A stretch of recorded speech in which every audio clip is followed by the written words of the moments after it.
इतिहास ना जानने के कारण हम हमारे ही समाज को कैसा समझने लगे हैं, उसका उदाहरण आपके सामने है। इसीलिए इतिहास को इतिहास के रूप में जानना अत्यंत आवश्यक है। महाभारत से जो हमारी यंग जनरेशन है वो क्या सीख सकती है, इन द सेंस कि अभी तक जो लोग हैं उनके माइंड में क्या इमेज बनी हुई है महाभारत की, और आपने जब ये लिखा और संस्कृत में आपने इसका अध्ययन किया तो ऐसा आपने क्या अलग देखा जो कि प्री कंसीव नोशंस है लोगों के, उससे बिल्कुल ही अलग है? कुछ एग्जांपल्स आप देना चाहेंगे? ठीक है, तो सबसे पहला मैं प्रश्न पूछती हूँ, महाभारत का युद्ध है वो क्यों हुआ? एनीबडी जो भी बोलना चाहते हैं हाथ ऊपर करो और माइक लेकर के बोल दो। हाँ, माइक दे दो उनको। वाणी की निर्लज्जता। हाँ, जैसे द्रौपदी ने कहा था, क्या कहा था? अंधे का पुत्र अंधा। बहुत बढ़िया, द्रौपदी ने कहा अंधे का पुत्र अंधा। इसीलिए दुर्योधन के ईगो को लग गई, अहंकार चुभ गया और उसके बाद युद्ध हुआ। अगर ये बात सही है तो मुझे एक बात बताओ, लाक्षागृह में जब पांडवों को और कुंती उनके माताजी के साथ जब जलाने का प्रयत्न हुआ तब तो द्रौपदी थी ही नहीं। तो क्यों प्रयत्न किया था दुर्योधन ने? मारने की इच्छा तो उसकी तब से थी ना। द्रौपदी कहाँ आई? उससे भी पीछे जाते हैं। जब पांडव वन से आते हैं पांडु की मृत्यु के बाद, तब भीम को विष दे के मारने का प्रयत्न किया जाता है। तब द्रौपदी कहाँ थी? तो क्या द्रौपदी के कारण ये द्वेष दुर्योधन के मन में आया? पर हम बहुत ही सुलभता से मान लेते हैं कि द्रौपदी ने ऐसे कह दिया, मेल ईगो हर्ट हो गया, सही हो गया युद्ध। क्योंकि दुर्योधन में तो अच्छाइयाँ भी है, ये तो बेचारे को गाली दे दी तो कोई मानेगा क्या? और सभी को लगेगा देखो हमको कोई गाली देगा तो हम चुप बैठेंगे क्या, है ना। फिर हमारे में और एक कहावत है, युद्ध क्यों होता है? जर जोरू जमीन के कारण। यहाँ जोरू मिल गई तो उस पर थोप दिया। बहुत आसान ना? क्यों? क्योंकि हमें अपने अंदर नहीं देखना पड़ता कि इशू क्या है, हम किसी और को आराम से ब्लेम कर सकते हैं। दोषारोपण किसी के सर पे मढ़ना बहुत सुलभ है। क्योंकि जब हम एक्चुअल महाभारत के अंदर जाए ना, तो आपको एक बात बताऊं, अंधे का पुत्र अंधा ये महाभारत के कोई भी मैन्यूस्क्रिप्ट में नहीं है। ऐसा कुछ हुआ ही नहीं है। ये सब जो वो मसाला डालते हैं ना, वैसा वाला मसाला है, ये फिक्शन है। अंधे का पुत्र अंधा हुआ ही नहीं है। Are you sure about that? मतलब कहीं पर भी नहीं लिखा हुआ? 100%। आप गीता प्रेस वाला महाभारत देख लो, आप भंडारकर ओरिएंटल का क्रिटिकल एडिशन देख लो, आप KM गांगुली वर्जन देख लो, आप कोई भी महाभारत, व्यास रचित महाभारत आप देख लो, उस पे लिखी हुई पुस्तकें नहीं, वो फिक्शन है, वो नाट्य रूप है, काव्य रूप है। जो इतिहास है महाभारत, उसमें ये कहीं पर भी नहीं है। अच्छा, अब ये क्यों महत्वपूर्ण है जानना? क्योंकि फिर हमारा दूसरा प्रश्न होगा कि अगर ऐसा नहीं हुआ था तो फिर युद्ध क्यों हुआ, जिसमें पांडवों, कौरवों के और भारतवर्ष के जितने भी क्षत्रिय थे, पूरे जनरेशन्स खत्म हो गए। दादा, बाप, बेटा, 3 जनरेशन्स जो क्षत्रियों के थे वो नष्ट हो गए। इतना बड़ा वो युद्ध हुआ। ये युद्ध क्यों हुआ? पांडवों ने वनवास भी मान लिया कि 13 वर्ष वनवास जाना है। 13 वर्ष वनवास हुआ, उसके बाद नेगोशिएशंस फिर से शुरू हुए।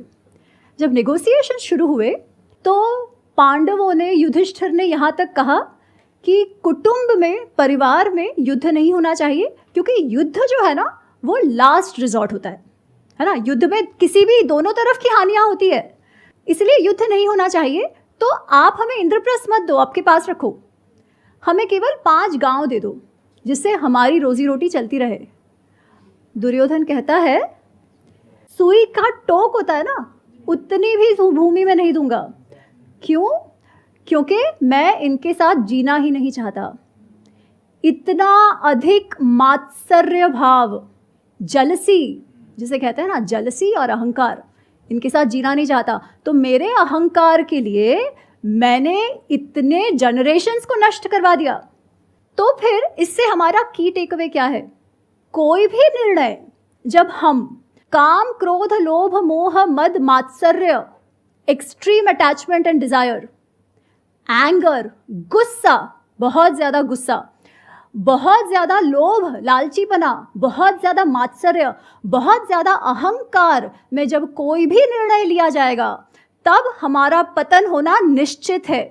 अच्छा बुरा इंडिविजुअल ट्रेट्स की बात नहीं है। जब निर्णय लेने का समय आता है तब आप किस भाव से लेते हो?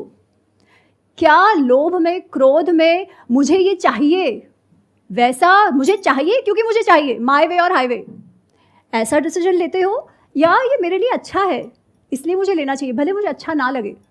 कैसे निर्णय लेते हो? That determines. अब this lesson is so different from everything else that you heard कि सब में सही है, सब में गलत है। जब आप ऐसे कहते हैं कि सब में वाइट भी है, सब में ब्लैक भी है, तो हम क्या कहते हैं? मेरे में भी तो ब्लैक है, उनमें भी तो था, चलता है।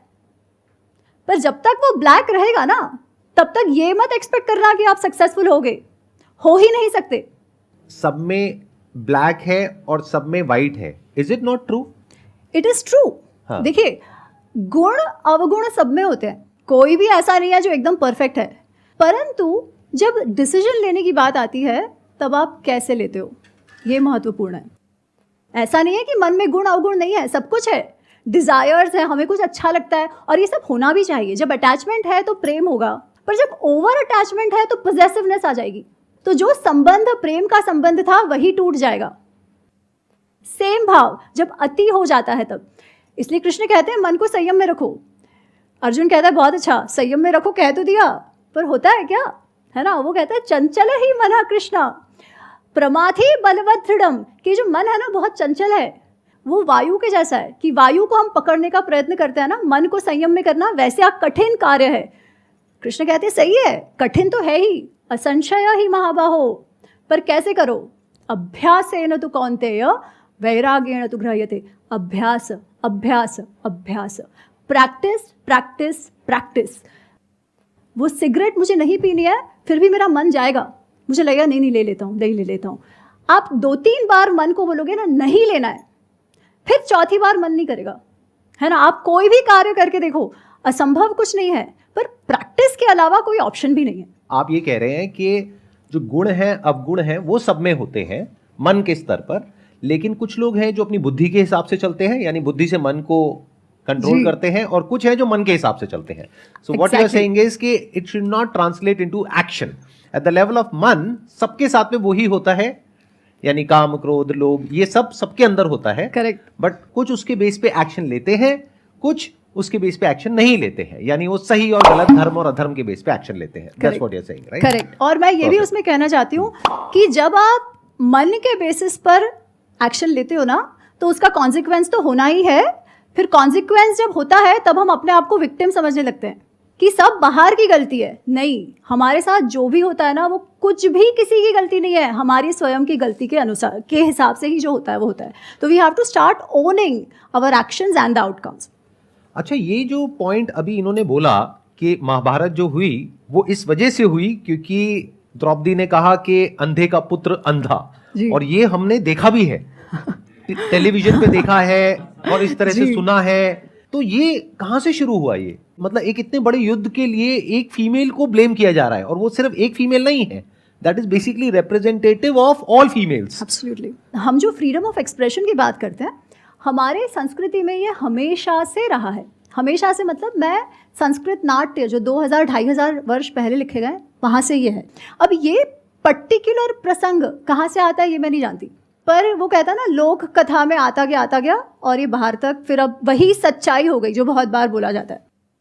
जब भी कुछ काव्य लिखे गए तब उसमें जो हमारे नाट्यकार थे वो क्रिएटिव लिबर्टी तब से लेते हैं, क्योंकि पर्पस अलग है। पर्पस है रस, पर्पस है एंटरटेनमेंट, साथ साथ थोड़ा सा आप लेसन्स भी दे दो, पर वो क्रिएटिव लिबर्टी हमेशा से रहा है। हुआ क्या कि वो इतना सुंदर होता था कि वो क्रिएटिव लिबर्टी जो है वही सत्य हो गया। द्रौपदी के विषय में आप हमेशा जब सुनते हो तो उसे वो या तो अंधे का पुत्र अंधा, या हमेशा बदला चाहिए। जबकि आप द्रौपदी का जो व्यक्तित्व महाभारत में देखते हो वो एकदम ही अलग है। She is one of the most graceful ladies that can ever be. तो एक प्रसंग आता है महाभारत में जो वन पर्व में है, इसको कहते हैं द्रौपदी सत्यभामा संवाद। द्रौपदी सत्यभामा संवाद में ऐसा होता है कि वनवास में है पांडव, द्रौपदी और सब, और कृष्ण सत्यभामा उनसे मिलने आते हैं। तो वो जब उनसे मिलने आते हैं तो पहले तो कुछ बात चलती है, जो पुरुष हैं वो अपनी बातें करते हैं और द्रौपदी और सत्यभामा बात कर रहे हैं। सत्यभामा द्रौपदी से पूछती हैं, तुम्हारा मुझे वशीकरण मंत्र चाहिए, तुम्हारे पास वो कौन सा वशीकरण मंत्र है? वशीकरण मंत्र मतलब ऐसे हिप्नोटाइज कर देना, मुझे वो मंत्र बताओ। द्रौपदी कहते क्या हुआ? वो कहती है कि ये जो 5 पांडव है वो नित्य ही तुम्हारा चेहरा देखते रहते हैं, तुम कहती हो वो कर देते हैं, जो तुम चाहती हो वो सभी पांडव करते हैं, ये 5 पांडव तुम्हारे वश में है, तो मुझे बताओ तुम्हारे पास कौन सा वशीकरण मंत्र है? द्रौपदी कहती है, सत्या कोई वशीकरण मंत्र नहीं है, पर तुम्हारी बात सच है कि मुझे पांडव बहुत मान सम्मान देते हैं, मुझसे बहुत प्रेम करते हैं। उसका कारण है मैं अपना जीवन कैसे जीती हूँ। और द्रौपदी जब लोग वो इंद्रप्रस्थ की जब महारानी थी तब अपने रोल का वर्णन करती है। It is one of the most beautiful chapters of Mahabharat. Unfortunately इसके विषय में बात नहीं होती। वो कहती है मैं सबसे पहले उठ जाती हूँ, जो भी कार्य राजमहल के अंदर होता है, क्योंकि बहुत सारे लोग, लाखों की संख्या में लोग खाने पीने आते थे, उन सब के लिए हजारों की संख्या में सेवक सेविकाएं होती थी। वो कहती है उन सब का नाम मैं जानती थी, वो सब ने कितना कार्य किया है वो मैं जानती थी, उन्होंने खाया पिया है कि नहीं वो भी मैं जानती थी।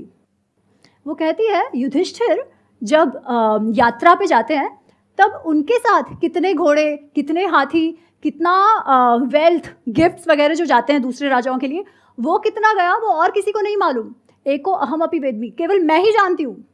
वो कहती है इंद्रप्रस्थ की जो तिजोरी है ना, जो खजाना है, जो वेल्थ है, वो ऐसी है कि किसी को मालूम ही नहीं, इतनी पूरी समुद्र जितना रत्न उसमें भरे हुए हैं, पर क्या आया क्या गया, पूरा transparency of the treasury, she says मेरे अलावा किसी को भी नहीं है। आप सोचो उस स्त्री पर कितना विश्वास था पांडवों का कि finances of the kingdom is what she knows. और मेरा काम मैं इतनी निष्ठापूर्वक निभाती थी तब भी, while taking care of my family members, बच्चा, सासू, एवरीबडी। इसीलिए पांडव मुझे इतना भाव देते हैं। This is the character of a lady in इतिहास। ऐसी स्त्री को हम बिचारी कहते हैं।